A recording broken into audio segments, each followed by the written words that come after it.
Imagine being so successful that you can buy anything in the world except the one thing that truly matters. Avery Cole thought money could solve everything, until she saw her ex-girlfriend selling handmade crafts on a Manhattan street corner. What happens next will break your heart and put it back together again. Before we dive into this emotional roller coaster, hit that subscribe button, ring the notification bell, and let me know in the comments what city you're watching from. The rain was falling hard that Tuesday afternoon when Avery's world came crashing down. The rain hammered against the bulletproof windows of my Bentley as Marcus navigated through Manhattan traffic. I was reviewing quarterly reports when something made me look up. My heart stopped. There, hunched under a faded gray hoodie on the corner of 42nd and Broadway, sat a woman I'd recognize anywhere. Harper Reyes. My Harper. "Stop the car," I whispered. Marcus glanced at me through the rearview mirror. "Ma'am." I said, "Stop the fucking car." The Bentley pulled over with a smooth hiss. My hands were shaking as I watched her arrange tiny handmade jewelry on a worn blanket. Tourists walked past without a second glance. She looked so small, so fragile. This couldn't be real. Harper Reyes, the woman who once had gallery owners fighting over her paintings, was selling trinkets on the street like she was nobody. I thought about our last fight 3 years ago. The screaming, the tears, the way she'd thrown her engagement ring at my feet and walked out of my penthouse forever. "You care more about your money than you do about me," she'd sobbed. "You'll never change, Avery. You're ice cold, and that's all you'll ever be." I'd let her go. Told myself I was better off without the drama. Now, watching her count crumpled dollar bills with fingers that used to paint masterpieces, I felt something crack inside my chest. A businessman bumped into her display, scattering her jewelry across the wet sidewalk. Harper scrambled to collect the pieces, her face hidden under that damn hoodie. I was out of the car before I realized I'd moved. "Harper." She froze. Slowly, she looked up, and those green eyes I'd dreamed about for 3 years met mine. The shock on her face quickly turned to something else. Anger. Pain.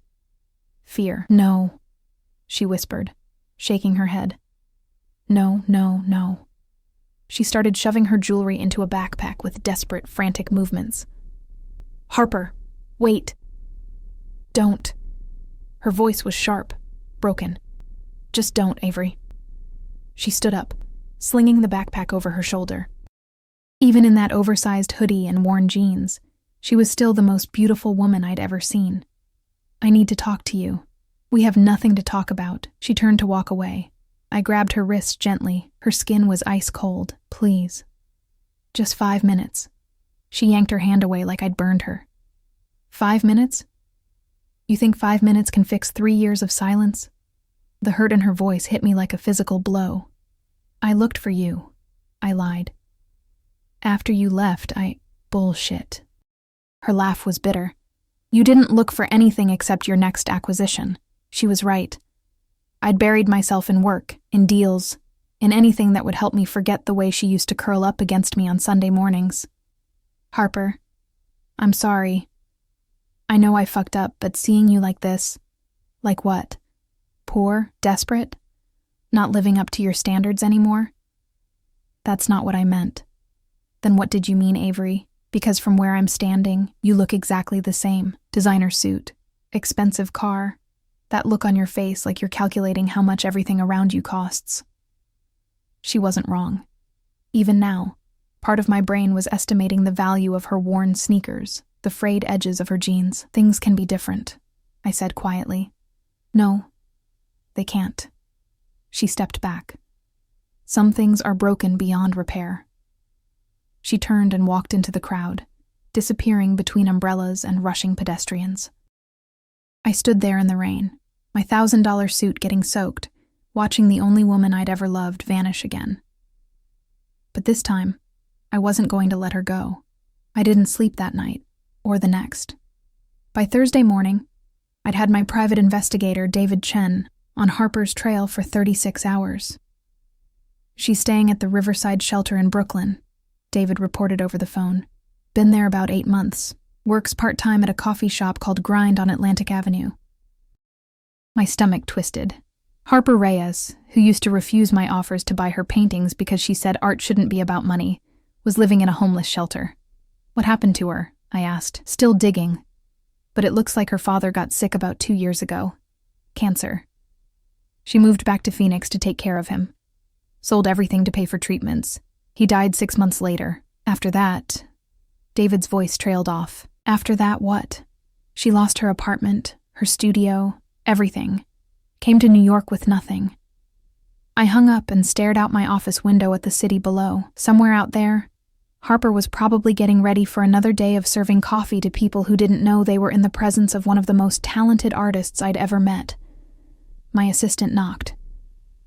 "Ms. Cole, your 10 a.m. is here." "Cancel it. Cancel everything today." 20 minutes later, I was walking in to grind coffee. The place was tiny, cramped, with mismatched furniture, and the kind of indie music Harper used to play in her studio. She was behind the counter, her hair pulled back in a messy bun, wearing a green apron that brought out her eyes. She looked tired, but focused, moving with the same grace she'd had when painting. When she saw me, her face went white. "What the hell are you doing here?" The other customers turned to stare. I didn't care. "I want to talk." "I'm working." "Then I'll wait." I ordered a black coffee and sat at a corner table, pulling out my laptop like I was conducting business. But really, I was watching her. The way she bit her lip when concentrating. How she still tucked that one stubborn strand of hair behind her ear. Every few minutes, she'd glance over at me with a mixture of anger and something else I couldn't quite read. Around noon, a guy with sleeve tattoos and a man bun walked in. Harper's face lit up when she saw him. "Jake!" She came around the counter and hugged him. "I didn't know you were back in town." My chest tightened. "Who the fuck was Jake?" "Flew in this morning," he said, spinning her around. "God, I missed you, babe." Babe. The word hit me like a punch to the gut. Harper glanced at me, then back at Jake. "Want to grab lunch? I'm off in 10 minutes. "Absolutely. There's this new place in Williamsburg I want to try." I watched them laugh together, watched the way Jake's hand lingered on her waist, and felt something dark and possessive rise in my chest. When Harper went to get her things, Jake approached my table. "You're Avery Cole, right? The CEO?" I looked up from my laptop. "Do we know each other?" "Jake Morrison. I'm a photographer. Harper's told me about you." "Has she?" His smile was friendly, but his eyes were sharp. "She said you were the biggest mistake she ever made." The words hit their mark. "And you are?" "Someone who actually gives a damn about her." Harper reappeared with her jacket. "Ready?" As they headed for the door, she looked back at me one more time. There was something in her expression, a warning maybe, or a challenge. I waited until they were gone, then called David. "I need everything you can find on Jake Morrison. Photographer, probably mid-20s, tattoos, looks like he shops at thrift stores. On it." I sat there for another hour, drinking terrible coffee and trying to figure out why seeing Harper with someone else felt like dying. But one thing was clear. I wasn't giving up. Not this time. The next morning, I did something I hadn't done in 15 years. I called in sick. Instead of going to the office, I drove to Brooklyn. Not to the coffee shop. I wasn't ready for another encounter with Jake. But to the neighborhood where Harper was staying. The Riverside shelter was a converted warehouse with peeling paint and barred windows. The sight of it made my chest ache. Harper, who used to live in a sun-filled loft in Soho, was sleeping here. I parked across the street and waited. At 7:30 a.m., she emerged wearing the same worn jeans and a different hoodie. She walked to the subway station with her head down, earbuds in. I followed her train to Manhattan, staying far enough back that she wouldn't notice me.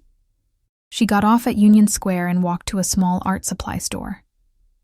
Through the window, I watched her run her fingers over tubes of paint, like she was touching something sacred. She picked up a set of brushes, examined them carefully, then put them back with a look of longing that broke my heart. The store clerk, an elderly man with paint-stained fingers, approached her. "Those are good brushes," he said kindly. "Professional quality, I know." Harper's voice was wistful. "I used to have a set just like them. What happened to them?" She was quiet for a moment. Life happened. The man studied her face. You're an artist. Was. I was an artist. No such thing as was when it comes to art. It's in your blood or it isn't. Harper smiled sadly. Blood doesn't pay rent. After she left, I went into the store. The clerk was still standing by the brushes. Excuse me, I said. The woman who was just here, did she mention what kind of art she does? He looked at me suspiciously. Why? I'm a collector. I might be interested in commissioning something. His expression softened. Paintings. Beautiful work, from what I could tell. She has artist's hands. You can always tell. He shook his head. Shame to see talent like that going to waste. I bought the brush set she'd been admiring, along with a complete set of oil paints and 3 canvases. That evening, I waited outside Grind until Harper's shift ended. She came out the back door, probably hoping to avoid me. Harper. She spun around, her face a mask of exhaustion and frustration. Are you stalking me now? I brought you something. I held out the art supplies. Her eyes widened, then filled with tears. I can't accept this. Why not? Because I know you, Avery. Nothing comes without strings attached. No strings. I remember how happy you were when you painted. She stared at the supplies like they might bite her. You think you can just buy your way back into my life? That's not what this is. Then what is it? I took a deep breath. It's me trying to say I'm sorry for being the kind of person who let you walk away. For a moment, her mask slipped. I saw the Harper I used to know. Vulnerable, hopeful, beautiful, in a way that had nothing to do with money or status. Then Jake appeared around the corner. Hey, babe, ready for dinner? He stopped when he saw me. Oh, it's you again. Harper quickly wiped her eyes. Avery was just leaving. Actually, Jake said, his voice carefully neutral. Maybe we should all talk. Harper's told me a lot about you. Jake, don't... Harper started. It's okay, he said, taking her hand. She deserves to know. Know what? I asked. Jake looked at Harper, who nodded reluctantly. The reason Harper ended up on the streets, he said quietly, wasn't just because of her father's medical bills. My blood went cold. What do you mean? Harper's voice was barely a whisper. After Dad died, I tried to come back to New York. I called you. The world tilted. You called me? 3 times. Your assistant said you were too busy to take personal calls. I felt like I was drowning. Harper, I never got those messages. I swear to God, I never... It doesn't matter now, she said, but I could see the old hurt in her eyes. It does matter. If I had known, you would have what? Sent money. That's your solution to everything. I would have come to get you myself. The words hung in the air between us. Jake squeezed Harper's hand. Come on, babe. Let's go. As they walked away, Harper left the art supplies on the ground. I stood there in the alley, surrounded by the tools of her abandoned dreams, and realized I'd lost her twice, but this time, I knew exactly why. I fired my assistant the next morning. Ms. Cole, I don't understand, Jennifer stammered. 3 years ago? Did Harper Reyes call this office? Jennifer's face went pale. I was following your instructions. You said no personal calls during business hours. She was my fiancé. You said she was a distraction. You said, get out, now. After Jennifer left, I sat in my office staring at my phone. 3 calls. Harper had reached out 3 times, and I'd never known. I called David. I need you to find out exactly what happened to Harper after her father died. Every detail. Already on it. You're not going to like what I found. An hour later, David was in my office with a thick file. After her father's funeral, Harper had about $2,000 left. She sold her car to buy a bus ticket to New York. When she got here, she tried to contact old friends, but most had moved on. She stayed in a motel for 3 weeks, looking for work, my hands clenched into fists. She applied to galleries, coffee shops, restaurants. No one would hire her. She'd been out of the city too long, didn't have recent references. When the money ran out, she started sleeping in her car. What car? You said she sold it. She bought a beat-up Honda for $500. Lived in it for 2 months before it broke down. That's when she ended up at the shelter. I felt sick. And Jake? Jake Morrison, freelance photographer originally from Phoenix. He knew Harper's father. They were in the same support group for cancer patients. When Harper's dad died, Jake promised to look out for her. Are they together? No, he's gay, actually. Has a boyfriend named Marcus who lives in LA. But Harper doesn't know you know that. Relief flooded through me, followed immediately by shame. Harper had been protecting herself by letting me think Jake was her boyfriend. There's more, David continued. Harper's been saving money. Every penny she doesn't spend on food or shelter fees goes into an account. She's trying to save enough for a security deposit on an apartment. How much does she have? About $800. At her current rate, it'll take her another year to save enough. I stood up and walked to the window. Below, the city sprawled out like a chessboard, and I was used to being the player who controlled all the pieces. But Harper wasn't a piece to be moved. She was a person who'd been hurt, who'd survived, who was fighting every day to rebuild her life. I want to buy her a place, I said. Ms. Cole, with respect, I don't think that's what she wants. Then what does she want? Based on my observations, she wants to do it herself. She wants to prove she can survive without anyone's help. That afternoon, I went back to grind. Harper was working the afternoon shift, and when she saw me, her shoulders tensed. We're closed for cleaning, she lied. No, you're not.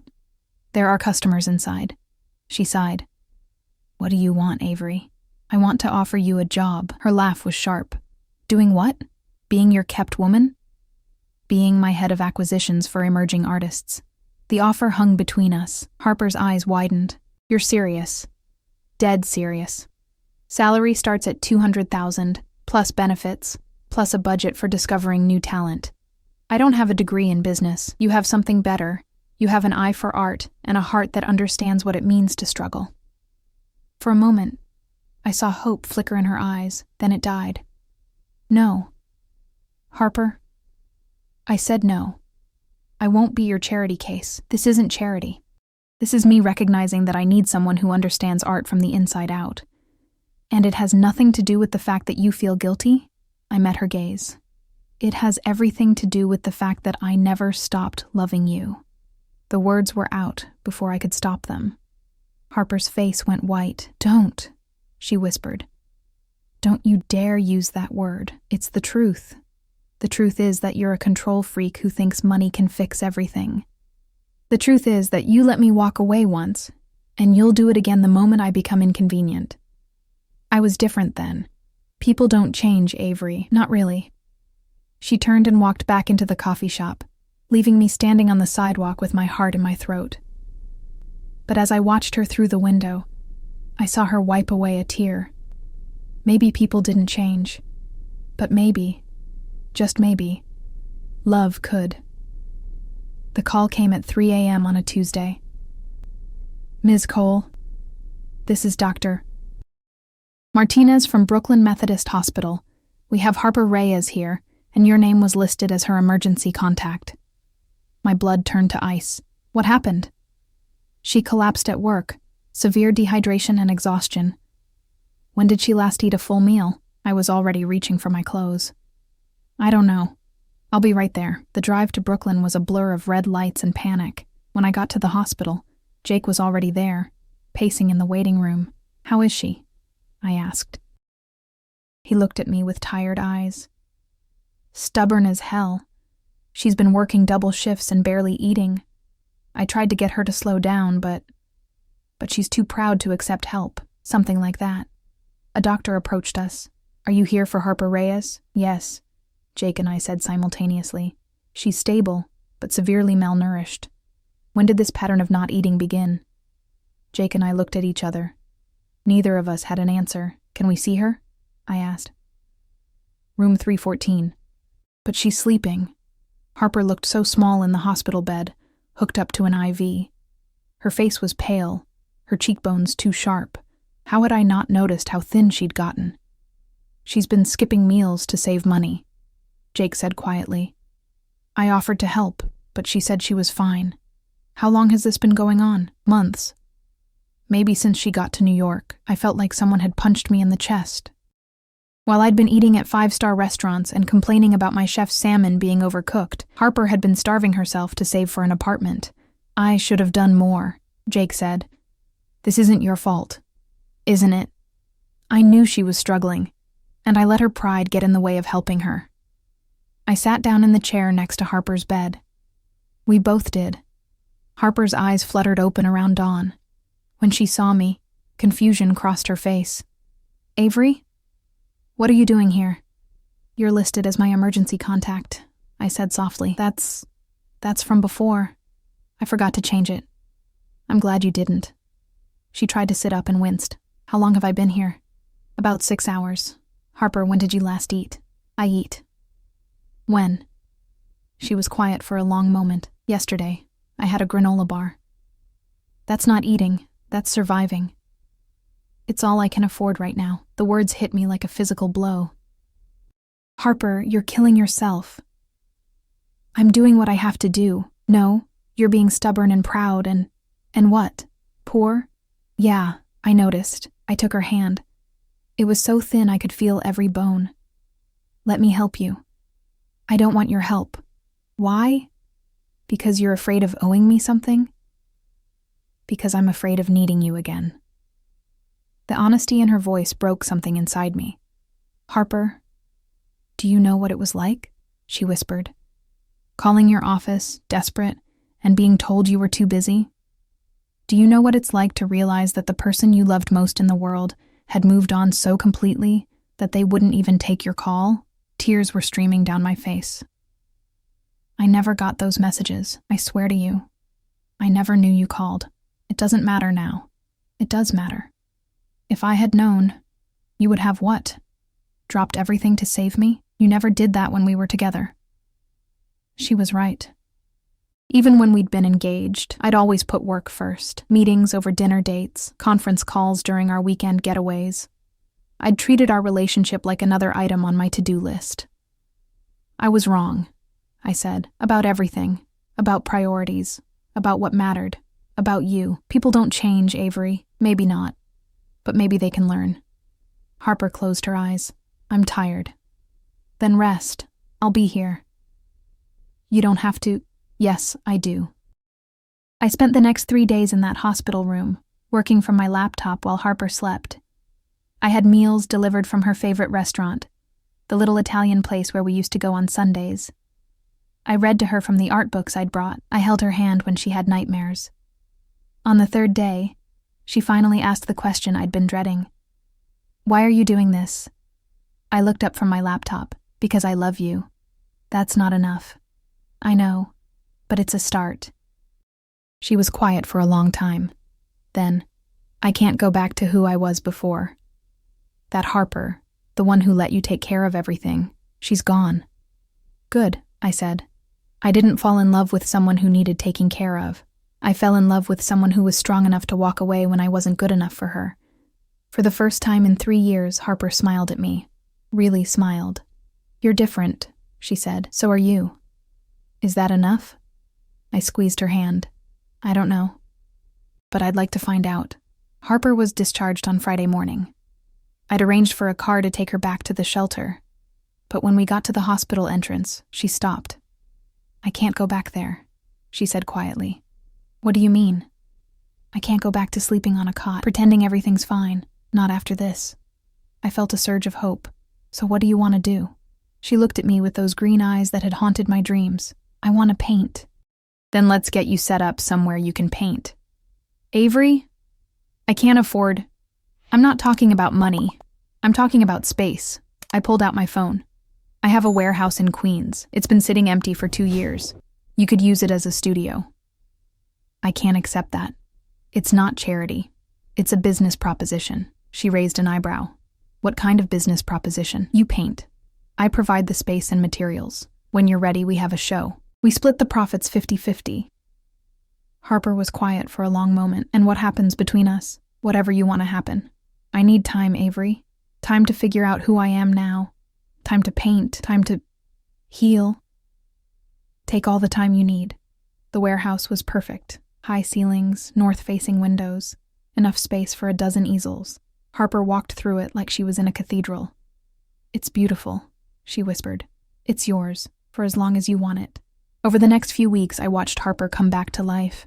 She painted with a fury and passion I'd never seen before, dark, powerful pieces that spoke of loss and survival and hope. I visited the studio every few days, always bringing food, always staying just long enough to make sure she was eating. "You don't have to check on me," she said one afternoon, not looking up from her canvas. "I know. I want to. Why?" "Because I'm learning that love isn't about control. It's about caring enough to let someone be who they need to be." She finally looked at me. "And who do I need to be?" "I don't know.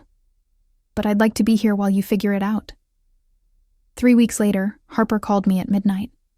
"Can you come to the studio? Is everything okay? Can you come?" I found her standing in front of a canvas, tears streaming down her face. The painting was of 2 women, one in a business suit, one in paint-stained clothes, reaching for each other across a vast, dark space. "It's us," she said simply. "Harper, it's beautiful. I've been angry for so long. At you, at myself, at the world. But anger is exhausting." I stepped closer. "What are you saying?" "I'm saying that maybe people can change. Maybe we can change. Are you willing to try?" Instead of answering, she kissed me. It was soft and tentative and tasted like forgiveness. When we broke apart, she rested her forehead against mine. "I'm scared," she whispered. "So am I. What if we hurt each other again? Then we'll figure out how to heal, together." She smiled, and it was like watching the sun rise. "Okay," she said, "let's try." But as I held her in that paint-filled warehouse, surrounded by the art she'd created from her pain, I couldn't shake the feeling that our biggest test was still coming. 6 months later, Harper's first solo show in 3 years opened at the Morrison Gallery in Chelsea. The place was packed. Art critics, collectors, socialites, all drawn by the raw power of her new work.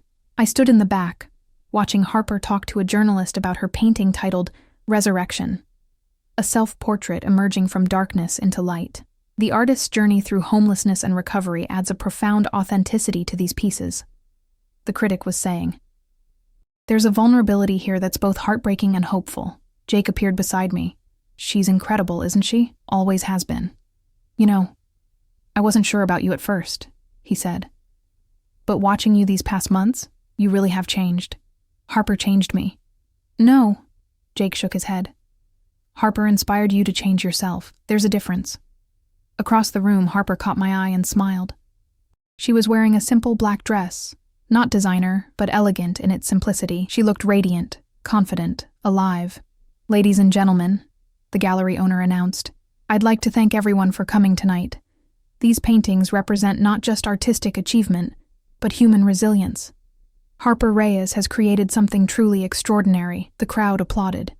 Harper stepped forward, her voice clear and strong. "3 years ago, I thought my life was over. I'd lost everything. My father, my home, my sense of who I was.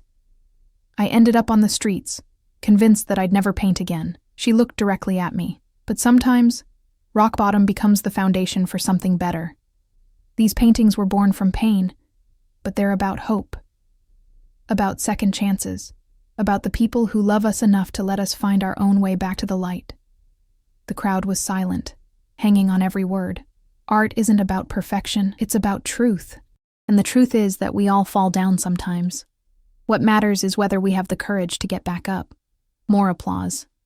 I felt tears on my cheeks. Later, after the crowd had thinned and the red dots appeared next to painting after painting, Harper found me on the gallery's back patio. "So," she said, settling beside me on the bench, "we sold everything." "I'm not surprised. They're incredible. We're going to make a lot of money. You're going to make a lot of money." "I was just the landlord." She laughed. "Is that what you were? What would you call it?" "A partner, in every sense of the word." I turned to face her. "Harper, there's something I need to tell you." Her expression grew serious. "What?" "I've been thinking about the company, about what I want to do with my life. And I want to start a foundation for artists who are struggling, who need support but not charity. Grants, studio space, mentorship programs." Harper's eyes widened. "Avery, that's amazing. I want you to run it with me, as an equal partner. Are you serious?" "Dead serious. We could help people the way I should have helped you." She was quiet for a moment, then, "What about your other businesses? I'm selling them. All of them." "Avery, you can't." "Yes, I can. I spent 15 years building an empire. And for what? To prove I was worth something? To show the world I was successful?" I took her hands. None of it mattered. None of it made me happy. You make me happy. What if the foundation fails? Then we'll fail together. But Harper, what if it succeeds? What if we can keep other artists from going through what you went through? She kissed me then, soft and sure and full of promise. "Okay," she whispered against my lips. "Let's do it." "Really?" "Really. But I have one condition. Anything. We do this as equals. No more rescuing, no more trying to fix each other. We're partners." "Partners," I agreed. 1 year later, the Reyes Cole Foundation had helped 47 artists get back on their feet. Harper and I worked side by side every day, sometimes fighting, sometimes laughing, always growing. We lived in a converted loft in Brooklyn. Not because we couldn't afford better, but because we wanted to stay connected to the community we served. On Sunday mornings, we painted together in the studio we'd built on the roof. Harper worked on her next series while I attempted watercolors that made her laugh. "You're getting better," she said one morning, looking at my latest attempt at a sunset. "Liar." "Okay, you're terrible, but you're my terrible artist." I pulled her close, getting paint on both our clothes. "I love you, Harper Reyes. I love you too, Avery Cole. All of you. Even the parts that drive me crazy. Especially those parts. Especially those parts." As the sun rose over Brooklyn, painting the sky in shades of gold and pink, I realized that this messy, imperfect, beautiful life we'd built together was worth more than all the money in the world. Sometimes the best things in life can't be bought. They can only be earned, one day at a time, with patience and love and the courage to keep trying. And if you're watching this and thinking about someone you lost, someone you let go, maybe it's not too late. Maybe love really can conquer all, if you're brave enough to let it. Don't forget to subscribe for more stories that will make you believe in second chances, and let me know in the comments, do you believe people can really change for love?